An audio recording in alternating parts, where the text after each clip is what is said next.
कि कुछ लोग सोने के पालने में पैदा हुए हैं या चांदी का चम्मच लेके पैदा हुए हैं, तो क्या उनके भाग्य में कुछ ऐसा होता है कि वो ऐसे मतलब उनकी कुंडली में कुछ ऐसा होता है कि वो ये भाग्य लेके पैदा जो होते हैं? द्वितीय स्थान है ये धन भाव का स्थान कहा जाता है। लोग किसी ऐसे व्यक्ति की कुंडली को खोलते हैं जो वास्तविकता में तुम्हारी जो बात है कि सोने के पालने पर आया हो और जिसके पास रुपए पैसे धन दौलत की भंडार हो, ऐसा कौन व्यक्ति हो सकता है तुम्हारी नजर में?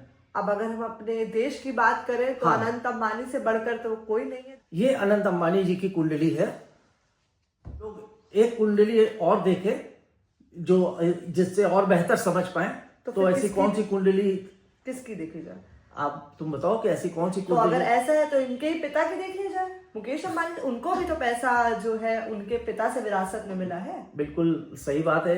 ठीक है, चलिए मुकेश सर्च अंबानी करते जी की कुंडली देखते हैं कि उसमें क्या है, जो क्या मैंने ये अभी योग बताया। है भी या हाँ, नहीं? ये योग उनकी बिल्कुल। कुंडली में कैसे बने हैं? आप मुझे टाइम और प्लेस बताइए, मैं उनकी कुंडली आपको। अनंत अंबानी और मुकेश अंबानी जी से तो काफी हद तक आपकी बात सही प्रूव हो चुकी है। अब एक बार इसको और रीचेक कर लिया जाए। एक कुंडली मेरे दिमाग में और आ रही है, हमारे पूर्व सीएम जो थे उनकी, अखिलेश यादव जी की, क्योंकि जहां तक मुझे लगता है उन्हें भी पावर प्रॉपर्टी अपने पिता की विरासत हाँ, से विरासत में उनको प्राप्त मिली है। उत्तर प्रदेश में। तो क्या हम उनकी कुंडली चेक करें? नमस्कार दोस्तों, मैं हूं आंचल भाटिया और मेरे साथ जुड़े हुए हैं आज एस्ट्रोलॉजर मनीष आदित्य जी। और आज हम आए हैं आपके लिए एक बड़ा ही आसान सा क्वेश्चन और बहुत ही दिलचस्प क्वेश्चन लेके। मुझे आपसे एक क्वेश्चन है कि जैसे कहते हैं कि कुछ लोग सोने के पालने में पैदा हुए हैं या चांदी का चम्मच लेके पैदा हुए हैं, तो क्या उनके भाग्य में कुछ ऐसा होता है कि वो ऐसे मतलब उनकी कुंडली में कुछ ऐसा होता है कि वो ये भाग्य लेके पैदा होते हैं? और कुंडली में ऐसा क्या होगा कि वो उनको ये भाग्य प्राप्त होता है, मतलब अपने माँ बाप से या पैदा ही पैसे और धन संपत्ति के साथ होते हैं? तो इसका क्या आप मुझे आज जवाब दे सकते हैं? देखो, ऐसा है कि जो जन्म पत्री होती है उस इंसान की, पैसे के लिए हर आदमी परेशान रहता है और हर आदमी जानना चाहता है कि उसके पास पैसा होगा कि नहीं होगा, होगा तो कब होगा, क्या होगा। तो कुंडली ये सारी चीज़ें हमें बताती है।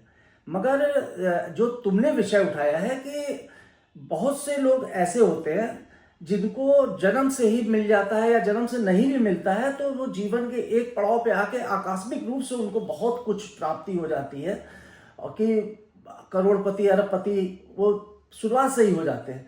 तो उसके लिए कुंडली में कौन सा योग देखना चाहिए, आज उसके बारे में तुमने पूछा है, तो मैं उसको थोड़ा तुम्हें समझा कर बता देता हूँ। तो ये मेरे सामने काल पुरुष की कुंडली है। अब काल पुरुष की जो कुंडली है, इसका जो ये पहला भाग जो स्थान है, इसे लग्न कहते हैं, और ये जो द्वितीय स्थान है ये धन भाव का स्थान कहा जाता है। अगर किसी व्यक्ति की कुंडली में उसके धन की स्थिति देखनी है तो उसका जो द्वितीय हाउस है, जो सेकंड हाउस है, इसको देखा जाता है। परंतु केवल इसी भाव को देख लेने से ही ये पता नहीं चलता है कि कुंडली में धन व्यक्ति के पास होगा या नहीं होगा, या जन्म से ही उसके पास धन होगा। आर्थिक स्थिति शुरू पैदा होते ही उसकी, जैसे तुमने पूछा कि सोने के चम्मच वाली बात कही, तो ऐसा होगा कि नहीं। इसके लिए जो भाग्य भाव है, ये नवा भाव जो स्थान होता है, इसको भाग्य भाव कहते हैं। इस भाव को का संबंध कुंडली के धन भाव से होना आवश्यक है। और ये 11वां भाव जो होता है, जिसको हम लाभ का भाव कहते हैं, इसका भी संबंध अगर आपका धन भाव से बनता है और लग्न का भी संबंध धन भाव से बनता है। मतलब कहने का ये है कि 4 भाव जो केंद्र भाव में लग्न भाव है, धन भाव से भाग्य भाव का जब संबंध बनता है तो व्यक्ति की कुंडली में ऐसे योग होते हैं जो तुम पूछ रही थी। तभी उसका कुंडली में आर्थिक स्थिति उसकी बहुत ही प्रबल होती है और पैदा होते ही उसको भाग्य से मिलता है। अच्छा, भाग्य भाव जो होता है वो पिता का भाव भी होता है, और पिता जो है सारी जिंदगी अपना लगा देता है बच्चों को पालने में, बड़ा करने में, पैसा कमाने में, और करोड़ों अरबों तुमने बहुत उदाहरण देखे होंगे आप लोगों ने कि आदमी अपनी तो सारी जिंदगी लगा देता है, कमाता है, और उसका जो फल होता है, जो मजा होता है, वो उसकी संतान लेती है। तो इसलिए भाग्य भाव का बहुत ही महत्वपूर्ण रोल होता है ये तो आपने हमें कुंडली की बात बताई जो कुछ हद तक हमें समझ भी आई कि हाँ कुछ भाव की वजह से ही इंसान को वो पैसा प्राप्त होता है, पिता की संपत्ति प्राप्त होती है। पर क्या इसका कुछ हम एग्जाम्पल देख सकते हाँ, हैं? वो मैं भी समझ रहा था, क्योंकि जनरली से इतना कह देना कि भाग्य भाव और नवम भाव से हाँ। आप किसी को जल्दी समझ में नहीं आता है नहीं कि आता है, वही। कैसी स्थिति कैसे बनेगी। तो मेरे ख्याल से हम लोग किसी ऐसे व्यक्ति की कुंडली को खोलते हैं जो वास्तविकता में तुम्हारी जो बात है कि सोने के पालने पर आया हो और जिसके पास रुपए पैसे धन दौलत की भंडार हो, ऐसा कौन व्यक्ति हो सकता है तुम्हारी नजर में? अब अगर हम अपने देश की बात करें तो हाँ। अनंत अंबानी से बढ़कर तो कोई नहीं है जिनको अपने बाप की बहुत संपत्ति मिली है। और हाँ, इस नहीं, समय बिल्कुल तो सही कह रहे हैं। अपने पिता की संपत्ति जो विरासत में प्राप्त हुई, अनंत अंबानी इसके बहुत उदाहरण है। तो अनंत अंबानी जी की कुंडली एक बार हम लोग खोलते हैं, तो उसको बताऊंगा, तब तुम लोगों को मेरी बात समझ में आएगी कि आखिर मैं क्या कहना चाहता था। और चलिए हम अपने ही ऐप पर खोल के देखते हैं कुंडली। उनका डेट ऑफ बर्थ और टाइम मैं बता दूं, कहिए तो मेरे पास हाँ, है। आप वो बताइए तो हम इस कुंडली को खोलते हैं। जो अनंत अंबानी जी हैं, इनका गूगल पे जो रिकॉर्ड के हिसाब से जो समय है वो 10 अप्रैल 1995 को ये पैदा हुए हैं, 11 PM पे इनका है, और मुंबई में पैदा हुए हैं। अच्छा, ठीक है। आपसे लग्न की तो ये कुंडली खुल के आई है, आप ये अपने फॉलोअर्स को दिखा सकते हैं। ये अनंत अंबानी जी की कुंडली है। इनका जो लग्न है वो वृश्चिक लग्न है, और लग्न में ही देवगुरु बृहस्पति बैठे हैं। अभी मैं अनंत अंबानी जी की पूरी कुंडली का वो नहीं करूंगा, सिर्फ मैं वो दिखाऊंगा जो मैं बोलना चाहता था, बताना चाहता था कि आदमी के पास धन भाव के बारे में, जैसा मैंने बताया कि धन भाव का भाग्य भाव से संबंध होता है, लग्न से संबंध होता है, तभी व्यक्ति के पास धन होता है। अब अनंत अंबानी के धन भाव पर धनु राशि, अर्थात जो धन भाव पर धनु राशि बैठी है, धनु राशि का स्वामी जो होता है वो होता है देवगुरु बृहस्पति। मतलब इनका जो धनेश है वो बृहस्पति है, और बृहस्पति अनंत अंबानी जी के लग्न में विराजमान है। तो धन भाव का लग्न से संबंध बन गया। यहां पर धन भाव का स्वामी अगर व्यक्ति के लग्न में, उसके शरीर में, लग्न मतलब उसका शरीर, उसकी पर्सनैलिटी, ऐसी स्थिति में आप समझ सकते हैं कि उसके पास धन की कोई कमी हो ही नहीं सकती। इतना अपार धन संपत्ति उसके पास होगी, क्योंकि धन भाव का स्वामी जो बृहस्पति है वो उसके लग्न में बैठे हुए हैं। और जो लग्न भाव का स्वामी है, वृश्चिक लग्न है इनका, और उसका जो स्वामी है वो कहाँ बैठा हुआ है? ये मंगल इनके भाग्य के भाव में बैठे हैं, अर्थात पिता के स्थान पर बैठे हैं। तो लग्नेश जो हो गया उसका संबंध भाग्य भाव से बन गया, और भाग्य भाव का जो स्वामी है वो पिता, और पिता पर एक देखिए यहाँ पर जो इनका मंगल बैठा हुआ है, ये नीच का बैठा हुआ है, परंतु चंद्रमा भी यहाँ साथ में बैठे हैं, और चंद्रमा जो है ये सौग्रही है, उच्च के हैं। तो ये नीच भंग राजयोग इनके भाग्य भाव पर बन गया पिता से, और भाग्य भाव का संबंध जो है इनके लग्न से बना, और लग्न का संबंध इनके धन के स्थान से बन गया। तो अब इस बहुत स्पष्ट सी चीज है, कोई आदमी इसको समझाना कि इनको जो इनके भाग्य से और इनके पिता से इनको धन की प्राप्ति हुई, इसीलिए इनके पास अपार धन संपत्ति है। और ये योग जो होता है बहुत ही कम लोगों की कुंडली में ऐसा होता है। अब चूंकि इनकी कुंडली खुली गई है, तो आंचल में कुछ और भी इसमें एक आध चीजें मेरी नजर में पड़ रही हैं, वो भी मैं बता दूं कि इस धन भाव तो बता ही दिया कि पिता के भाव का जो संबंध है वो भाग्य भाव से बन गया, तो इनके पास धन की कोई कमी नहीं है और ना रहेगी कभी आने वाले समय में।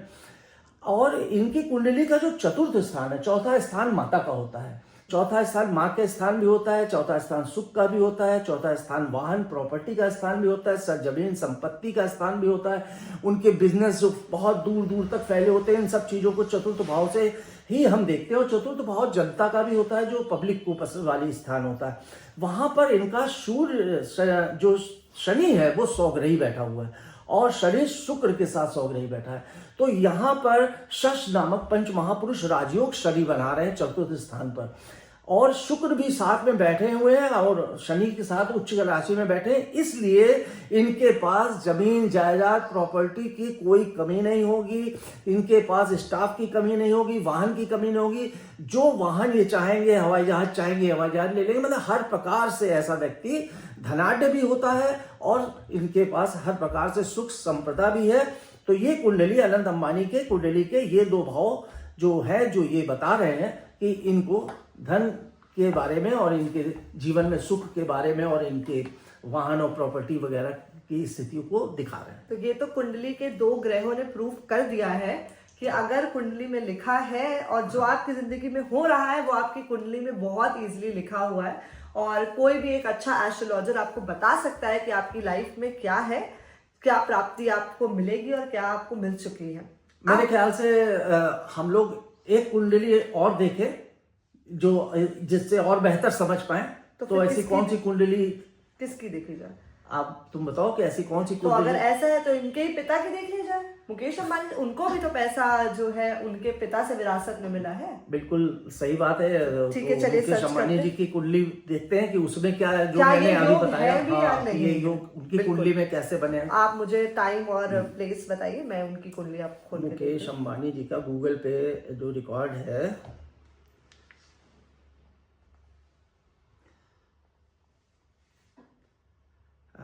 इनका जो 19 अप्रैल 1957 57 ठीक है।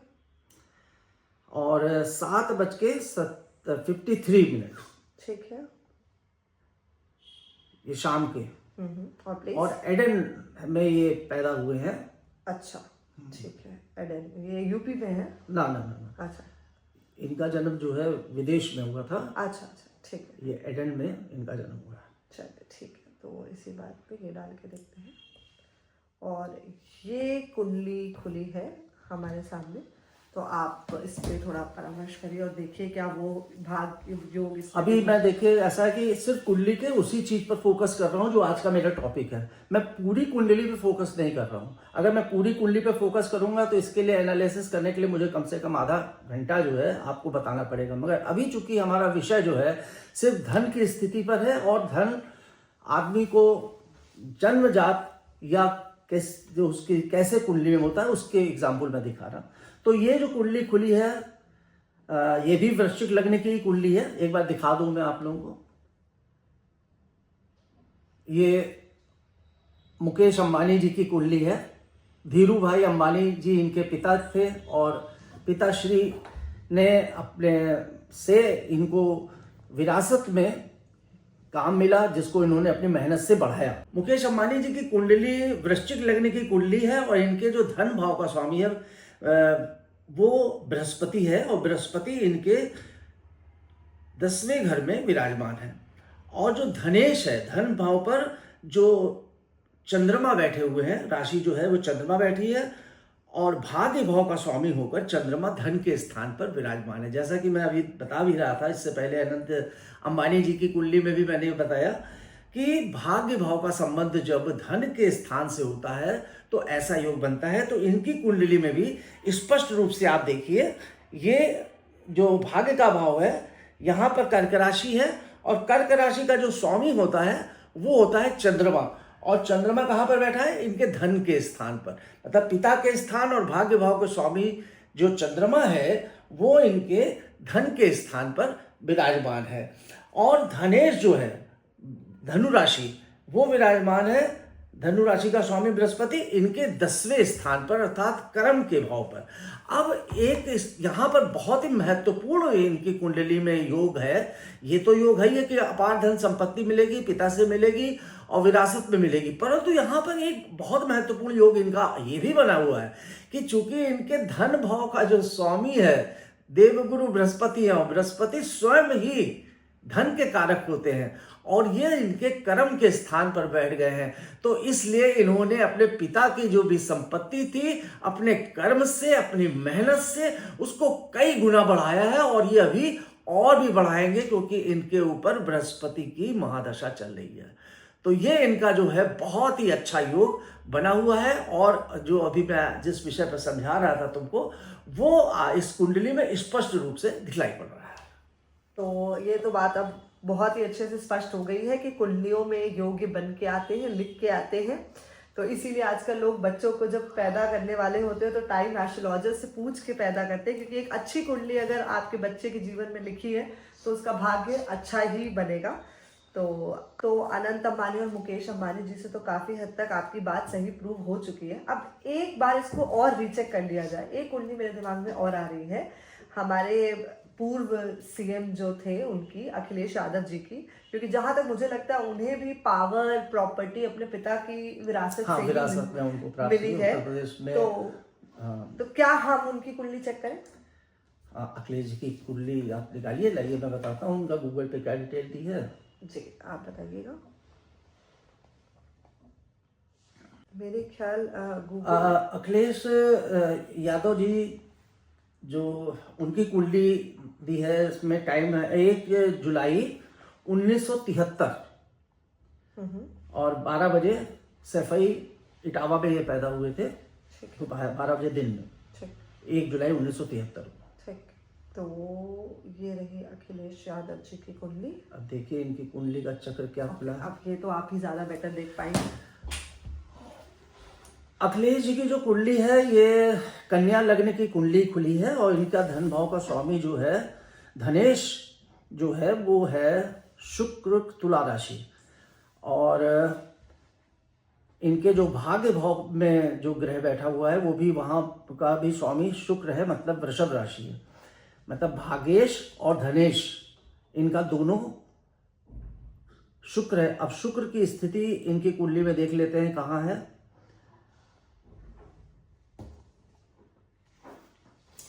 अखिलेश जी की कुंडली में शुक्र जो है इनके लाभ के स्थान पर बैठा हुआ है।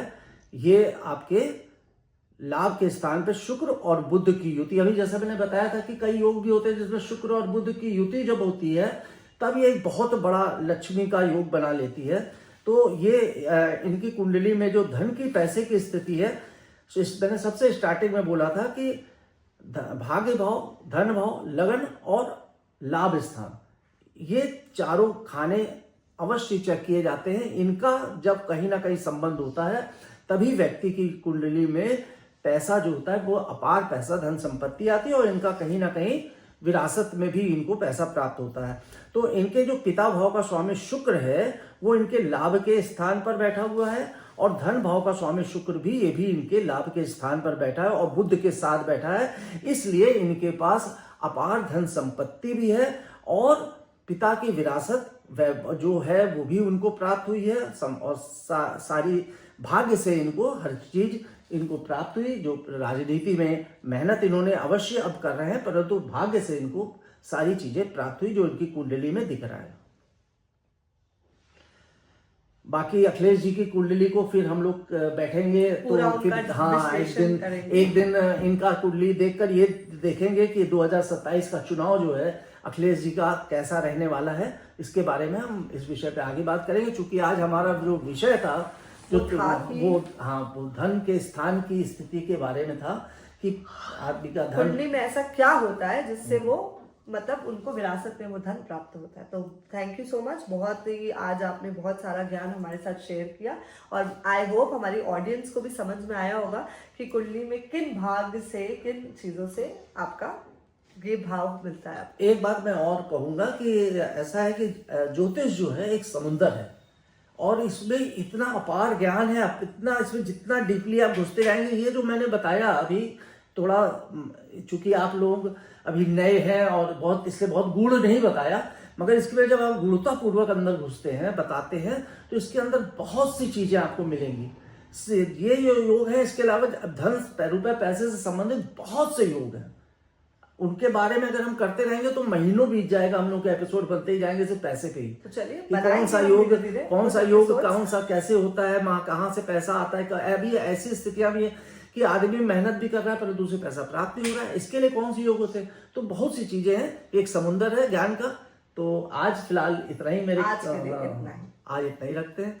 इस बहुत बहुत धन्यवाद। आज ये विषय मुझे लगता है मुझे ऑडियंस को पसंद आया होगा। अगर आपको किसी भी प्रकार की कोई शंका हो तो आप कमेंट्स करिएगा, उस कमेंट्स पे आप अपनी बात रखिएगा तो उसका मैं जवाब भी दूंगा। और आप अगर अपनी कुंडली भी मुझे भेजते हैं मेरे यूट्यूब चैनल के माध्यम से, तो मैं उसको भी देखकर आपको उसका जवाब दूंगा। Thank you so much for अच्छा, वॉचिंग अस। नमस्कार।